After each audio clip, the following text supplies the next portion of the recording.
आइए देखते हैं अपना आगे का पोर्शन। इसमें हम पहला देखते हैं परमानेंट मूविंग कॉयल लेंथ, क्योंकि जो मूविंग कॉयल लेंथ होता है इसका पूरा नाम होता है परमानेंट मूविंग कॉयल लेंथ, जिसको हम शॉर्ट फॉर्म में बोलते हैं PMMC। तो इसका सबसे ज़्यादा प्रचलित नाम यही है PMMC। P मतलब परमानेंट, M मतलब मैग्नेट, M मतलब मूविंग, C मतलब कॉयल इंस्ट्रूमेंट या यंत्र, ठीक है। या हिंदी में कहना चाहें तो स्थायी चुंबक मूविंग कॉयल यंत्र। अब इससे नाम से ही पता चल रहा है कि स्थायी चुंबक मूविंग कॉयल यंत्र, यानी इसमें एक आपका स्थायी चुंबक होगा और एक मूविंग एक कॉयल होगी जो कि मूव करेगी, घूमेगी, ठीक है। यानी सीधा सा अगर सिंपल सा इसके नाम से ही समझना चाहें कि स्थायी चुंबक के बीच में एक कॉयल घूमेगी या कॉयल के घूमने से जो भी मेजरिंग होगा उसे को हम बोलते हैं स्थायी चुंबक मूविंग कॉयल यंत्र। तो यहाँ पे हमने एक डायग्राम बनाया है, दिखाया है आपको। यहाँ पे आपका एक स्थायी चुंबक है। स्थायी चुंबक के दो पोल, नॉर्थ पोल और साउथ पोल। अब ये नॉर्थ पोल साउथ पोल है, तो यहाँ से आपकी चुंबकीय लाइंस निकलेंगी जो नॉर्थ टू साउथ चलेंगे। ये बात चीज़ें आप पीछे पढ़ के आ चुके हैं, तो शायद समझने में ज़्यादा दिक्कत नहीं होनी चाहिए। अब इन दोनों चुंबक के बीच में हम क्या किए, एक कॉयल रख दिए, एक कॉयल को रखा और कॉयल कैसी है, मूव करने वाली, घूमने वाली, ठीक है। और इस कॉयल से ही हमने एक पॉइंटर लगाया और पॉइंटर जो है किसको स्केल पे मूव करेगा, ठीक। अब क्या किया हमने कि इस कॉयल को हमने आयताकार कोर की तरह रखा, जिसमें ये इसकी क्या हो जाएगी, D हमने इसकी चौड़ाई को मान लिया और L क्या मान लिया, इसकी लंबाई मान लिया, ठीक है। D इसकी चौड़ाई और L इसकी लंबाई। इस कॉयल को दो स्प्रिंग से जोड़ते हुए क्या कर दिया, यहाँ से हमने सप्लाई दे दी। क्लियर, इतना सनीरो, इतना ये समझ में आ गया होगा आपको। अब एक्चुअली में होता क्या है, आपको जब मैग्नेटिक सर्किट मैंने पढ़ाया रहा था तब आपको कह रहा था कि अगर आपके पास मान लीजिए कोई कंडक्टर है, कोई चालक है, तो इस चालक में यहाँ से अगर धारा को प्रवाहित की जाए और इसको चुंबकीय क्षेत्र में रखा जाए तो यहाँ पे एक बल बनता है, फोर्स बन जाता है BLV साइन थीटा। थीटा क्या था, थीटा था आपका कि ये चुंबकीय क्षेत्र और चालक की गति के बीच का कोण था, ठीक है। तो ये थीटा ही बता रहा था कि यहाँ पे जो बल लगेगा वो अधिकतम लगेगा कि न्यूनतम लगेगा। यानी जब ये लंबवत था, जब ये परपेंडिकुलर था, तो परपेंडिकुलर में थीटा बराबर 90 डिग्री और 90 डिग्री का मान 1 था, तो उस कंडीशन में ये मैक्सिमम मिल रहा था। और जब ये पैरेलल था तो वहाँ पे थीटा इक्वल टू 0 था, तब उस कंडीशन में फोर्स क्या था, 0 मिलता था, ठीक है। तो पूरा वही कॉन्सेप्ट यहाँ पे चलना है, ठीक है। जब ये कॉयल घूमेगी तो जब कॉयल का फ्लक्स और आपके फील्ड का फ्लक्स दोनों परपेंडिकुलर होंगे तो यहाँ पे एक फोर्स बनेगा BLV साइन थीटा, ठीक है। अब देखिए, हमने कहा फोर्स बन रहा हमारा BLV, तो यहाँ वहाँ पे इसको क्या, वो मोटर के केस में था, घूमना था। यहाँ पे क्या है, जब इसमें हम धारा को प्रवाहित करेंगे, इसको जब धारा को प्रवाहित करेंगे तो यहाँ पे होगा BIL साइन थीटा, ठीक है। अब ये जो सूत्र हमने लिखा केवल एक टर्न के लिए लिखा। अब यदि इस कॉयल में हम किसी चालक से बाइंडिंग कर दें तो उसमें टर्न संख्या बढ़ जाएगी। अब जब टर्न संख्या बढ़ेगी तो हमने मान लिया कि कॉयल में टर्न संख्या कितनी है, N है, ठीक। तो जो फोर्स होगा NBIL साइन थीटा होगा, ठीक है।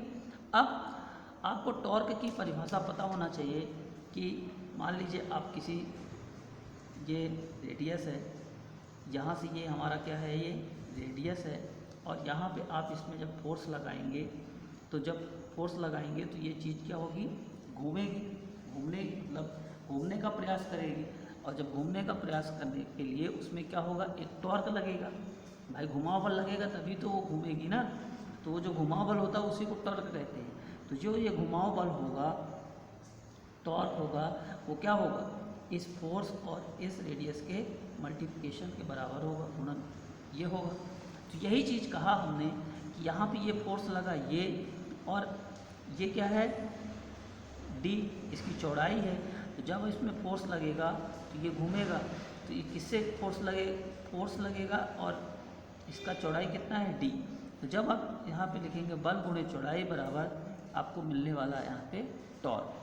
ठीक है, अब ये आयताकार कोर है तो आयत का क्षेत्रफल क्या होता है, लंबाई गुणे चौड़ाई। तो यहाँ पे हमने एल लिया है लंबाई और डी लिया है चौड़ाई, तो एल इंटू डी की जगह पे हमने लिख दिया ए। तो ये फाइनली आपका जो फार्मूला ये बन के आया, ये क्या बना कि डिफ्लेक्टिंग टॉर्क बराबर N number of turn, B क्या है चुंबकीय फ्लक्स घनत्व, आई प्रवाहित धारा, ए क्षेत्रफल। यहाँ पे लिख देते हैं एन क्या है टर्न संख्या, बी चुंबकीय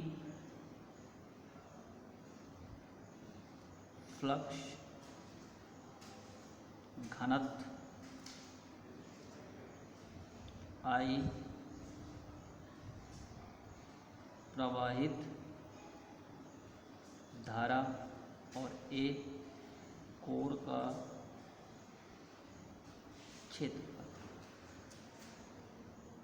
ठीक है, तो यहाँ से हमें ये मिला डिफ्लेक्टिंग टॉर्क। अब यहाँ पे ना तो आप नंबर ऑफ टर्न्स को बदल सकते हैं, ना चुंबकीय फ्लक्स घनत्व को बदल सकते हैं, और ना ही कोर के एरिया को बदल सकते हैं। यानी कहें कि एन बी ए जो है वो हमारे लिए एक नियतांक हो गया, कांस्टेंट संख्या हो गई, क्योंकि उसमें अब कोई भी चेंजेस नहीं होगा। चेंज जो भी करेंगे हम आई में करेंगे। ठीक है, तो इसको बराबर हम मान लेते हैं जी के। तो ये हमारा हम जो फार्मूला बनेगा टी डी बराबर एन बी ए की जगह पे जी रख दिया, बचा आई, तो टी डी बराबर जी आई। अब ये तो हुआ आपका क्या डिफ्लेक्टिंग टॉर्क, या जिसे आप कह रहे थे कौन सा विक्षेपण टॉर्क। ठीक, अब दूसरा यहीं पे जब विक्षेपण टॉर्क है तो विक्षेपण टॉर्क को बैलेंस करने के लिए क्या लगाना पड़ेगा, नियंत्रण टॉर्क, कंट्रोलिंग टॉर्क, जिसको हमने कहा टीसी। और ये टीसी क्या होता है के थीटा के बराबर होता है। यहाँ पे के क्या है आपका, के आपका है स्प्रिंग नियतांक, जो आपने स्प्रिंग लगा के रखी है वो उसका नियतांक है स्प्रिंग नियतांक। और थीटा क्या होता है, थीटा होता है आपका विक्षेपण कोण। ठीक है, तो ये चीज हुई। अब डिफ्लेक्टिंग टॉर्क, कंट्रोलिंग टॉर्क दोनों पॉइंटर पे लगेंगे और दोनों क्या होंगे, एक दूसरे के अपोजिट होंगे लेकिन आपस में बराबर होंगे। तो संतुलन की स्थिति में हमने एक स्थिति ले लिया, संतुलन की स्थिति में कंट्रोलिंग टॉर्क बराबर डिफ्लेक्टिंग टॉर्क। ठीक, अब यहाँ से कंट्रोलिंग टॉर्क हमारा क्या था के थीटा, और डिफ्लेक्टिंग टॉर्क क्या है जी आई। जी की वैल्यू क्या है एन बी ए। ठीक है, अब के थीटा बराबर जी आई, तो यहाँ से हम थीटा की वैल्यू निकाल लेते हैं जी आई बटे के। अब ये दोनों चीज़ तो क्या है आपकी कांस्टेंट है, एक ये नियतांक हो गया, एक ये नियतांक हो गया, तो बचा क्या आई। तो जो आपका डिफ्लेक्शन है वो डिफ्लेक्शन किसके प्रोपोर्शनल हुआ, आई के प्रोपोर्शनल हुआ। यानी धारा को आप जितना चेंज करोगे डिफ्लेक्शन आपका उतना ही चेंज होने वाला। ज़्यादा धारा प्रवाहित करेंगे तो डिफ्लेक्शन ज़्यादा होने वाला है, और धारा कम प्रवाहित करेंगे डिफ्लेक्शन कम होने वाला है। डिफ्लेक्शन मतलब विक्षेपण कम होने वाला। ठीक है, तो ये देख रहे हैं, अगर आप यहाँ से देखें तो जो डिफ्लेक्शन हो रहा है वो धारा के डायरेक्टली प्रोपोर्शनल है। ठीक है, वेरी वेरी इंपॉर्टेंट, सीधा क्वेश्चन यहाँ से पूछा जाता है कि मूविंग कॉइल यंत्र में जो डिफ्लेक्शन होता है, जो विक्षेपण होता है, निम्न के अनुपात होता है धारा के वर्ग के, धारा के स्क्वायर के, धारा के वर्ग के, धारा के वर्गमूल के, या धारा के इन्वर्स के। तो डायरेक्ट यहाँ से क्वेश्चन पूछा जाता है, इसलिए आप इसको याद रखें कि थीटा डायरेक्टली प्रोपोर्शनल टू आई। ठीक, अब इसी के आधार पर इसकी जो है विशेषताएं निर्धारित होती हैं। क्या क्या इसकी विशेषताएं होती हैं, इसकी पहली विशेषता होती है कि भैया ये हमेशा औसत मान को दिखाता है। औसत मान का मतलब होता है कि डीसी के मान को दर्शाता है। किसके मान को दर्शाता है? डीसी मान को दर्शाता है। ठीक है, ये हमेशा इसको दिखाता है, औसत मान को दर्शाता है। फिर दूसरी चीज़ कि ये केवल और केवल डीसी पर कार्य करता है, इसको आप एसी पे काम नहीं करवा सकते। ठीक है, ये किस में काम करता है? डीसी पे काम करता है। अगली चीज़ ये क्या होता है, इससे जो रीडिंग मिलती है वो क्या होती है? एक्यूरेट होती है, यथार्थ होती है, मतलब उसमें शुद्धता ज़्यादा होती है, एरर आने की संभावना कम रहती है। ठीक है, यथार्थ, एक्यूरेट का मतलब यथार्थ यानी शुद्ध होना। ठीक है, फिर अगला है सेंसिटिव होता है। क्या होता है? सेंसिटिव। सेंसिटिव का मतलब होता है एक तरह से माने संवेदनशीलता। संवेदनशीलता मतलब कहें कि सेंसिटिव का मतलब ये है कि अगर आप किसी में के इनपुट में आप थोड़ा सा भी चेंज कर रहे हैं तो उसके आउटपुट में तुरंत प्रभाव दिखाई देना। अगर आप इनपुट में थोड़ा सा भी बदलाव कर रहे हैं तो उसके आउटपुट में थोड़ा सा भी तुरंत बदलाव होना, यही चीज़ क्या कहलाती है? हमारी सेंसिटिविटी कहलाती है। ठीक है, तो ये सेंसिटिव होता है, संवेदनशील होता है। फिर साथ ही साथ ये थीटा बराबर आई मिलता है, थीटा डायरेक्टली प्रोपोर्शनल आई, तो इसकी जो स्केल होती है वो अनुपातिक होती है। अनुपातिक का मतलब ये होता है कि जो स्केल का विभाजन होता है वो एक समान अनुपात में होता है। ठीक है, तो ये सब पॉइंट जो है कि एग्जाम में आए हुए हैं, पूछे जाते हैं और हमेशा पूछे जाते रहेंगे, तो ये सीधे चीज़ें याद रखनी है आपको। फिर डैम्पिंग, एडी करंट डैम्पिंग का इस्तेमाल होता है। सीधे दिख रहा है, आपने परमानेंट मैग्नेट लगाया और जहाँ परमानेंट मैग्नेट होता है वहाँ पे एडी करंट उत्पन्न होती है, तो वो एडी करंट ही क्या डैम्पिंग का काम करेगी। तो कौन सी डैम्पिंग? एडी करंट डैम्पिंग इस्तेमाल की जाएगी। फिर एक चीज़ आप देख रहे हैं कि यहाँ पे आपने क्या किया है, 2 स्प्रिंग लगाया है। ठीक है, अब अगर मेजर करते समय एक्स वाई किसी कारणवश आपकी स्प्रिंग टूट जाए, तो यदि स्प्रिंग आपकी टूट जाएगी तो यहाँ से सप्लाई बंद हो जाएगी और उस कंडीशन में मीटर क्या करेगा? शून्य मान को दिखाएगा। वेरी वेरी इंपॉर्टेंट क्वेश्चन, यहाँ से ये सीधा क्वेश्चन पूछते हैं कि मूविंग कॉइल यंत्र में मापन करते समय यदि यंत्र की स्प्रिंग टूट जाए तो यंत्र दर्शाएगा। ठीक है, क्या दर्शाएगा? ऑप्शन में शून्य मान को दर्शाएगा, अधिकतम मान को दर्शाएगा, या लोड के अनुसार मान को दर्शाएगा, या इनमें से सभी। तो आपको क्या करना है? सीधे दिख रहा है कि यदि स्प्रिंग टूट जाएगी तो सप्लाई बंद हो जाएगी, और सप्लाई के बंद होने से क्या है? इसमें धारा का प्रवाह बंद हो जाएगा। तो धारा का प्रवाह बंद होने से यहाँ पे किसी भी तरह का फोर्स उत्पन्न नहीं होगा। फोर्स नहीं होगा तो टॉर्क नहीं बनेगा, टॉर्क नहीं होगा तो पॉइंटर मूव नहीं करेगा। तो किस तरह का मान दिखाएगा? शून्य मान दिखाएगा। ठीक है, फिर अगला पॉइंट, इसको अगर आप एसी से सप्लाई प्रदान कर देंगे तो एसी से सप्लाई प्रदान करने के कारण इसमें किसी भी तरह का कोई प्रतिक्रिया नहीं होगी, टॉर्क ही नहीं बनेगा। टॉर्क नहीं बनेगा तो पॉइंटर नहीं घूमेगा। तो एसी प्रदान करने पर भी ये क्या करेगा? शून्य मान को दर्शाएगा। ठीक है, तो ये वेरी वेरी इंपॉर्टेंट है। क्वेश्चन यहाँ से हमेशा पूछे जाते हैं और पूछे जाते रहेंगे। तो जितना है यहाँ पे इतना ही आप पढ़ें, इससे ज़्यादा आपको पढ़ने की आवश्यकता नहीं है, इतने में आपका काम हो जाएगा। ठीक है, क्या औसत मान को दर्शाएगा? संवेदनशील होता है, डीसी पर कार्य करता है, एक्यूरेट मान दर्शाता है, स्केल इसका अनुपातिक होता है, एडी करंट डैम्पिंग इस्तेमाल की जाती है। यदि मापन करते समय स्प्रिंग टूट जाए तो ये हमेशा शून्य मान को दर्शाएगा। यदि इसमें एसी को प्रदान की जाए तो ये हमेशा शून्य मान को दर्शाएगा। इतने पॉइंट आप याद रखिए, ये फार्मूला याद रखिए। बाकी टिक करने के लिए आपको ये फार्मूला आ सकता है, लेकिन यहाँ से कोई आपको सवाल पूछने की आवश्यकता नहीं है। हाँ, इससे सवाल आ सकता है कि दे दे कि इतने डिग्री डिफ्लेक्शन पर, इतने कोण पर डिफ्लेक्शन पर धारा इतनी है, तो इतने कोण पर धारा कितनी होगी। ठीक है, तो यहाँ से आप ये सवाल कर सकते हैं। ठीक, अब ये तो हुआ आपका परमानेंट मूविंग कॉइल एंड। इसके बाद चलते हैं, दूसरा जो है हमारा क्या था? Moving iron. तो मूविंग आयरन के बारे में देखते हैं। तो मूविंग आयरन में देखिए क्या है, ये 2 तरह के काम यंत्र होते हैं, एक आकर्षण प्रकार का, एक प्रतिकर्षण प्रकार का। अब इसके नाम से ही पता चल रहा है आकर्षण और प्रतिकर्षण, मतलब ये जो चुंबक के आकर्षण का सिद्धांत होता है, आकर्षित करने का सिद्धांत होता है, उसके आधार पर काम करेगा, और यह जो है प्रतिकर्षण प्रकार का होगा, प्रतिकर्षण प्रकार के सिद्धांत पर कार्य करेगा। अब सीधे से है आकर्षण और प्रतिकर्षण। आकर्षण कब होता है? जब वहाँ पे दो असमान पोल आके मिलें, तभी दोनों एक दूसरे को अट्रैक्ट करेंगे, आकर्षित करेंगे, ठीक है। और प्रतिकर्षण कब होता है? जब आप समान पोल को, समान ध्रुवों को आपस में लाएंगे, तब उनमें क्या होगा? प्रतिकर्षण होता है। ये बात तो आप समझ के आए हैं, पढ़ के आए हैं, ठीक है, यहाँ पे तक कोई दिक्कत नहीं। अब ये जो मूविंग आयरन यंत्र होता है, इस मूविंग आयरन यंत्र को कुछ इस तरह से डिजाइन किया जाता है, यदि हमें उसके आकर्षण प्रकार का बनाना, यदि उसे हमें आकर्षण प्रकार का बनाना, ध्यान से बात को समझिएगा, तो यहाँ पे क्या करते हैं कि यहाँ पे हम एक क्या किए, एक कॉइल लिए, ठीक है, एक क्या लिया? कॉइल लिया।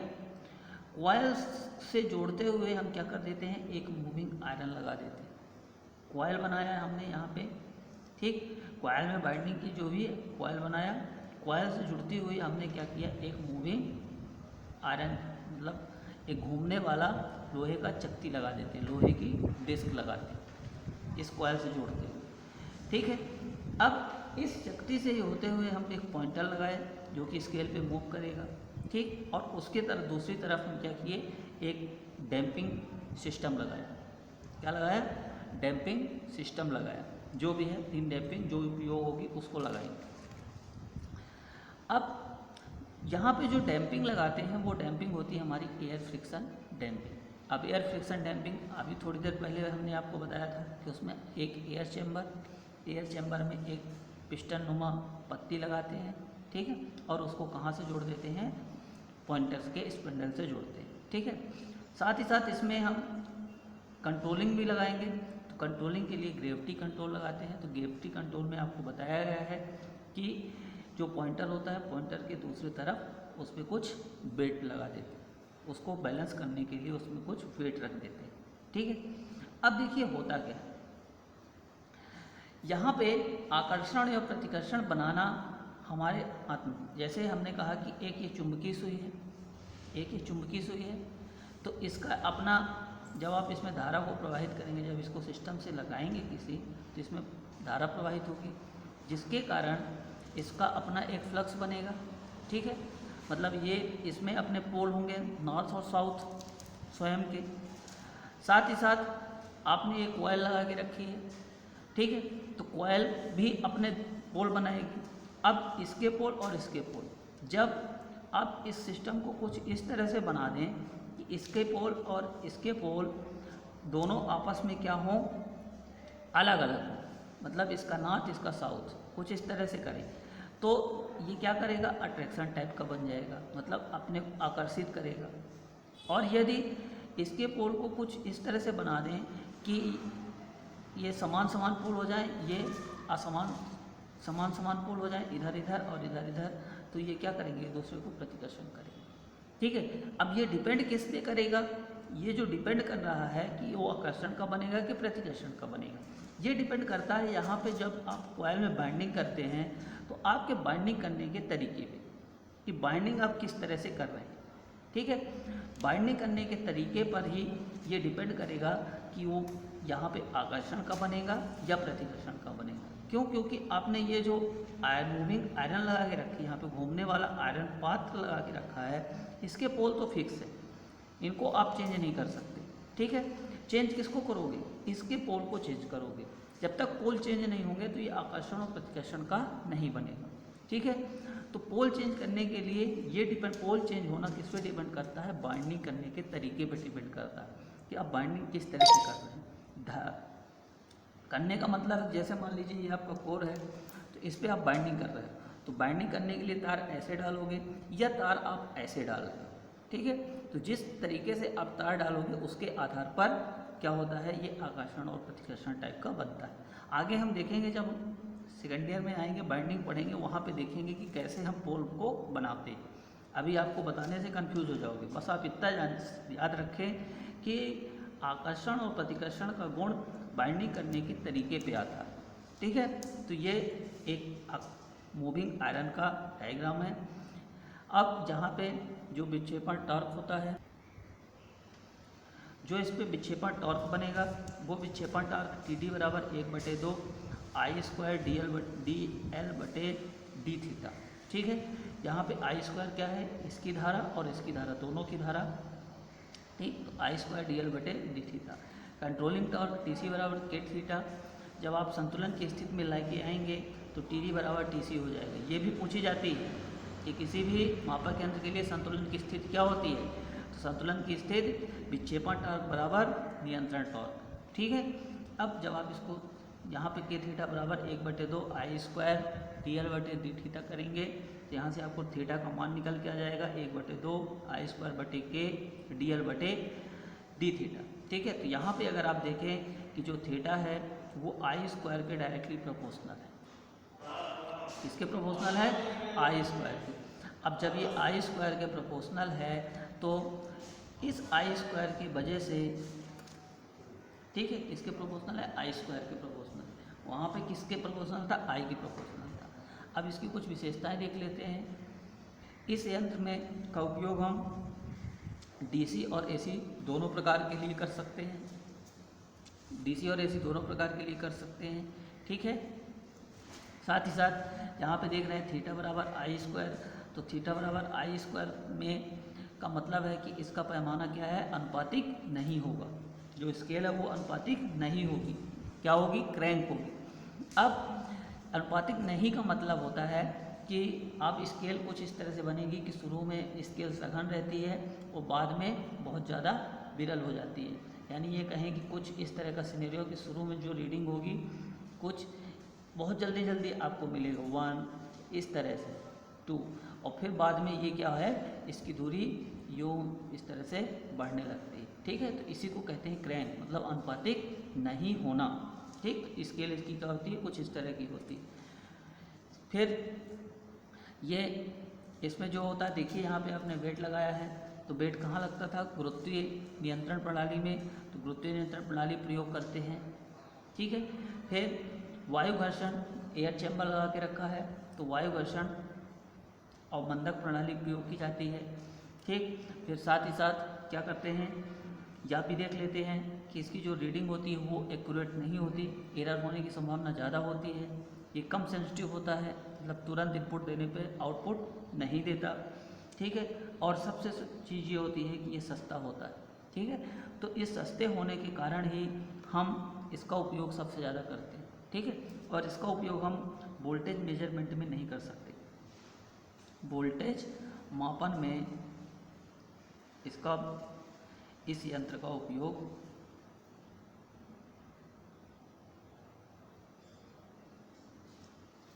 नहीं करते। ठीक है, तो आपसे क्वेश्चन पूछता है कि वोल्टेज मेजरमेंट में निम्न में से किस यंत्र का उपयोग नहीं किया जा सकता है या नहीं करते हैं, तो ऑप्शन रहेंगे मूविंग आयरन, मूविंग कॉयल। ठीक है, फिर और भी जो 2-3 यंत्र रहेंगे उनके नाम लिखे रहेंगे। तो किसका नहीं करते हैं, इसका नहीं करते, मूविंग आयरन का। ठीक है, तो ये थे हमारे 2 यंत्र, मूविंग कॉयल और मूविंग आयरन। अब इसको आप पढ़िएगा और आपके लिए एक होमवर्क है, पढ़ने के बाद आप मूविंग आयरन और मूविंग कॉयल दोनों यंत्रों के बीच में डिफरेंस लिखेंगे। ठीक है, जितने भी पढ़ने के बाद आपको डिफरेंस समझ में आए उन डिफरेंस को लिखेंगे, ये आपके लिए होमवर्क है। ठीक है, तो तब तक के लिए धन्यवाद।